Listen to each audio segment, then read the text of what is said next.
Bienvenue dans cette vidéo. Vous vous posez peut-être la question, est-ce que c'est mieux de faire Deliveroo ou Uber Eats? On va voir dans cette vidéo les avantages et les inconvénients pour chaque plateforme. Commençons par Deliveroo, les avantages de Deliveroo. Il y a une meilleure rémunération dans certaines villes. Pourquoi? Parce que Deliveroo propose parfois des tarifs de base qui sont plus élevés, surtout dans les grandes villes où ils sont bien implantés. Je dirais qu'un des grands avantages surtout, c'est parce que c'est dans les grandes villes. Ensuite, il y a des heures de pointe qui sont mieux rémunérées, puisqu'il y a des primes et des majorations qui sont souvent offertes pour les livraisons pendant les heures de pointe, les week-ends ou par mauvais temps.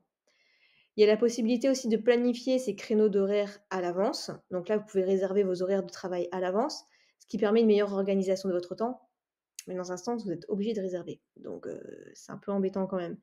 L'application intuitive, elle est facile à utiliser. L'application Deliveroo, elle est vraiment souvent appréciée pour sa simplicité, sa clarté. Ça rend la gestion des commandes et des paiements qui est plus facile.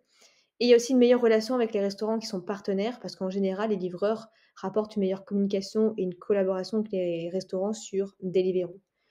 Ensuite, au niveau des inconvénients, il y a une disponibilité limitée, c'est-à-dire que Deliveroo, il n'est pas disponible dans toutes les villes, surtout en dehors des grandes zones urbaines. Il y a moins de volume de commandes que Uber Eats, il faut le savoir. Il y a moins de commandes disponibles, donc ça peut entraîner plus de temps d'attente entre les livraisons et particulièrement en dehors des heures de pointe. Ensuite, il faut savoir qu'il faut donner ses horaires, avant de travailler. Il faut donner ses horaires à la semaine. Donc, vous pouvez pas, décider comme ça, d'une minute à l'autre d'aller travailler et vous êtes obligé de faire 2 jours de repos par semaine.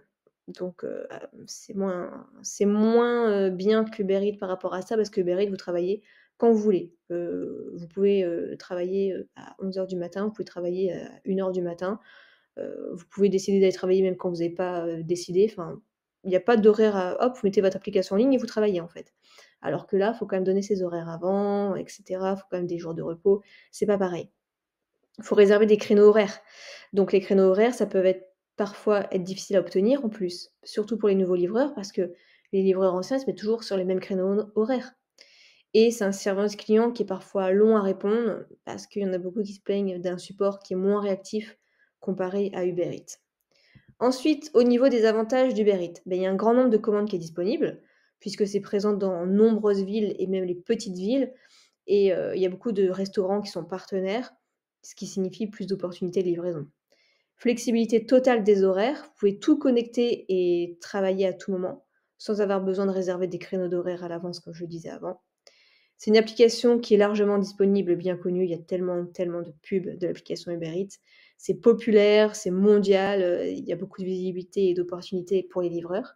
Il y a un support client réactif, c'est quand même plus rapide et efficace que Deliveroo. Je dis pas que c'est top, mais un petit peu plus que Deliveroo et il y a la possibilité de recevoir des pourboires directement via l'application, même si ça peut être fait de main à main, via l'application aussi. Par exemple, on demande au client: «Est-ce que vous voulez donner 5 du montant total de votre commande en pourboire?» Donc là, c'est cool et ça peut représenter même un bon complément de revenu. Maintenant, au niveau des inconvénients.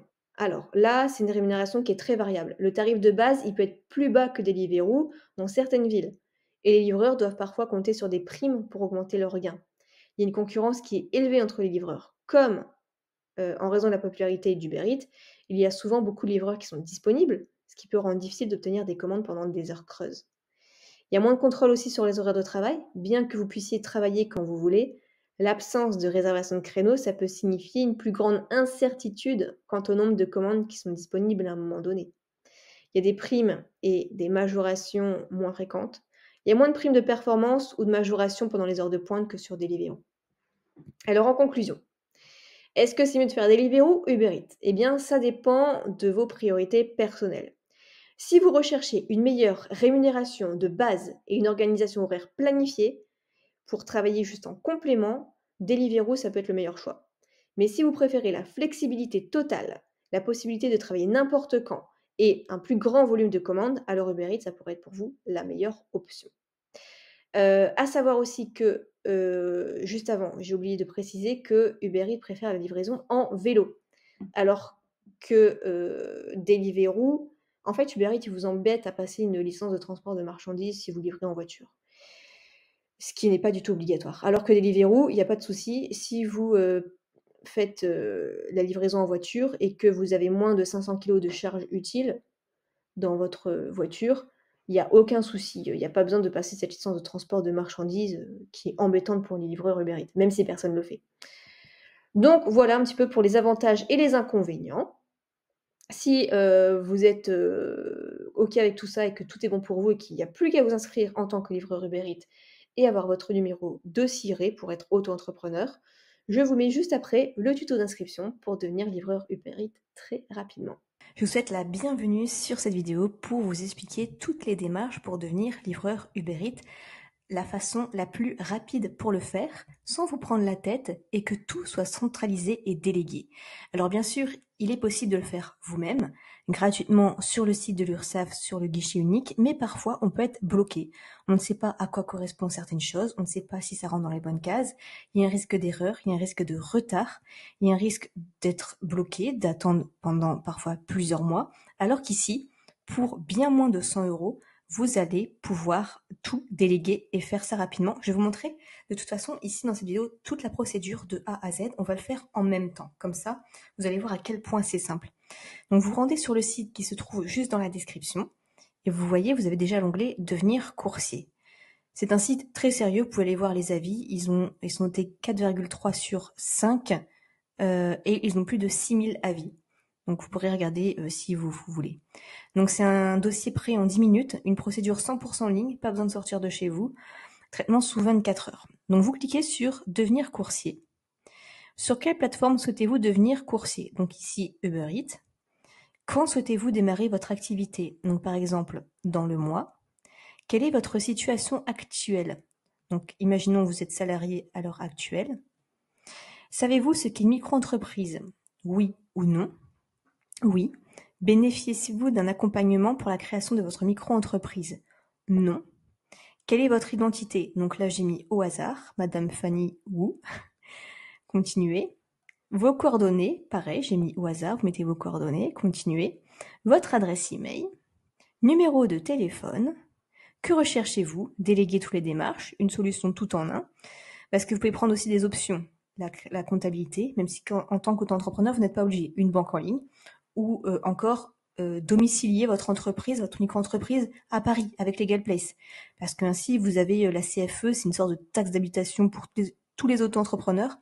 Même si vous n'avez pas de locaux, même si en tant qu'Uber Eats, vous n'avez pas de bureau, c'est normal, il y a quand même une CFE chaque année. Mais à savoir que la première année, on ne paye pas de CFE.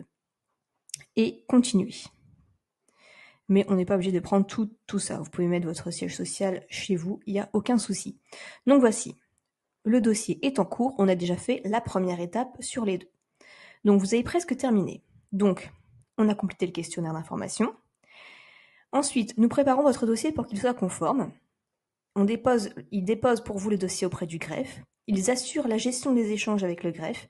Ils obtiennent pour vous votre cabis et vous pouvez démarrer votre activité. À savoir qu'il y a une option ici qui est vachement sympa. C'est assistance inscription Uber pour 12,50 €. C'est-à-dire qu'en fait, une fois que vous avez vous devenez auto-entrepreneur, que vous avez votre cabis, votre siret, tout ça, que tout est en règle juridiquement, il faut après vous inscrire sur le site officiel d'Uber Eats. Et si vous voulez, ils peuvent vous guider. Donc voilà, vous n'êtes pas obligé encore une fois de prendre cette option, mais c'est possible. Ici, donc c'est 70 € TTC. Donc pour la tranquillité d'esprit et le fait que ce soit hyper rapide, je trouve ça sympa. Même j'ai un code promo pour vous, pour que ce soit encore moins cher. Vous tapez Steph15, vous validez, et vous voyez, il y a une réduction de 15% qui est encore appliquée. 60 €, ça vous revient TTC. Vous payez par PayPal, par carte bleue, par ce que vous voulez. Je vais procéder au paiement et je vous retrouve juste après pour vous montrer le reste des démarches. Ok, donc on a validé notre dossier. Maintenant, on a encore 8 choses à remplir et tout sera fait. Ils vont tout faire pour nous. Donc, pourquoi remplir à nouveau le questionnaire? Pour bien vérifier que tout soit bon, comme ça sera hyper rapide.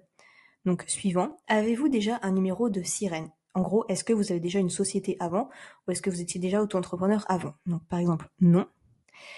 Êtes-vous gérant d'une société? Non. Suivant, quelle sera votre activité? Coursier à vélo, à scooter, en voiture? Donc, admettons à vélo. Suivant, Si vous mettez en voiture, par exemple, ils vont vous demander votre permis de conduire. Votre identité, donc là, vous mettez, et l'identité de vos parents, et votre situation. Donc, vous remplissez tout ça, je vais le faire, et on se retrouve juste après. Ok, maintenant, les coordonnées, donc votre téléphone, votre adresse, et est-ce que vous avez un justificatif de domicile à votre nom et adresse. Donc, pareil, je vais compléter, je vais marquer oui, vous pouvez prendre par exemple le justificatif d'EDF. Ensuite, votre numéro de sécurité sociale et votre régime d'assurance maladie actuel.